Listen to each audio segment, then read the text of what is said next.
Hello everybody, today we're going to be having a look at the most famous chess game ever. Hope you enjoy. Doing a Q&A soon, so ask me some chess questions in the comments. Let's get on with it. The opera game has been called the greatest attacking game, and it was played by Paul Morphy. I'm not too sure on the full story. He played two people at once. He played Duke of Brunswick and I'm not sure if I can pronounce that. Conti Alzad de Vorvenargues. Brilliant game, I'll walk you through it now. So Murphy has the white pieces. He plays e4.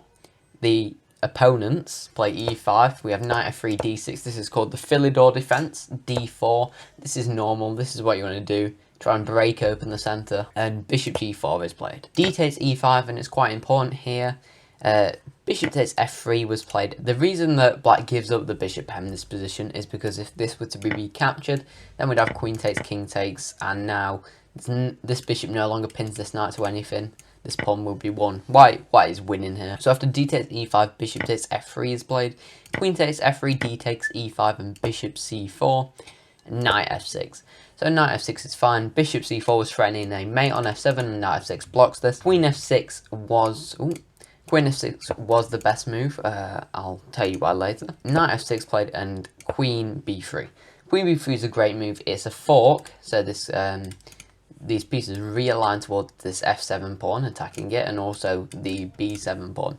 If you see that if black had played queen f6 instead, then this f7 pawn is now defended. A move like, let's say, I'm not sure if this would be the best, but b6, you've got free time to defend the b7 pawn. So after queen b3, queen e7 is played. The opponents decide to defend the f7 pawn, since that's the most important thing. The opponents are preparing to lose this pawn. After which, if this was pawn to be taken, let me have a look. Yeah, so black is forced to trade off the queens, and this is a plus 3.8 advantage for the white pieces. But interestingly, Morphy doesn't go for this. Morphy goes for the move knight c3, which is interesting. Some people say that he had the entire variation from move 8 to move 17 planned out perfectly.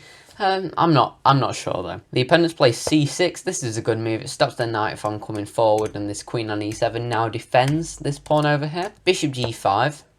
Pinning the knight to the queen. You see this is quite important in a second. The opponents decide to play the move b5, and this is where Morphy strikes, sacrificing the knight with knight takes b5, c takes b5, bishop takes b5 check, knight bd7, and you see now how Morphy beautifully exploits these two pins over here.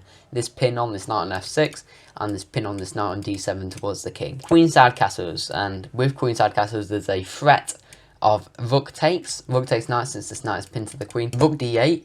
And you can pause the video for a second here, try and find the best move for the white pieces, or like the most attacking, forcing continuation.